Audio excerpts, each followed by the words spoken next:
Extortion అని పెట్టిండు. Extortion అంటే ఏంటిది?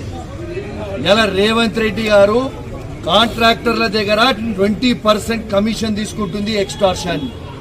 ఇలా వరంగల్ జిల్లాలో సీతక్క గారు ములుగులో ఉష్క దందా చేసి కాంట్రాక్టర్లను బెదిరించి పైసలు వసూలు చేస్తుంది. ఎక్స్టార్షన్. ఇవాళ కడియం శ్రీహరి గారు పేదల భూములు బెదిరించి గుంజుకుంటున్నాడు. అదే విధంగా ఇల్లీగల్ గా కారీ నడుపుతుంది. ఎక్స్టార్షన్.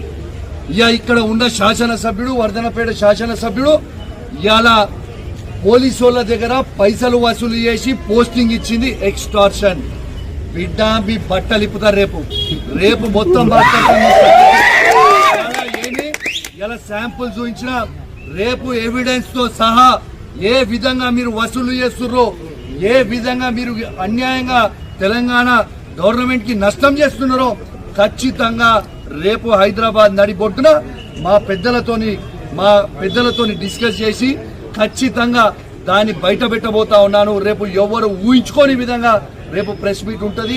అన్ని నిజాలు మొత్తం కూడా బయట పెడతామని చెప్పి కూడా ఈ సందర్భంగా తెలియజేస్తూ మరొక్కసారి కేసీఆర్ గారికి, కేటీఆర్ గారికి, హరీష్ రావు గారికి మరియు మా బీఆర్ఎస్ పార్టీ కుటుంబ సభ్యులందరికీ కూడా మరొక్కసారి నా చేతులు జోడించి శిరస్సు వంచి మరీ మీ అందరికి కూడా ధన్యవాదాలు తెలియజేస్తూ, మరియు మీకు పొద్దున్నే కేటీఆర్ గారు, హరీష్ రావు గారు మా బీఆర్ఎస్ పార్టీ ట్వీట్ చేసింది. న్యాయస్థానం మీద మాకు నమ్మకం ఉంది, ఖచ్చితంగా న్యాయస్థానం మీద నమ్మకం ఉంది అన్నది, న్యాయం గెలుస్తుంది అన్నారు. ఖచ్చితంగా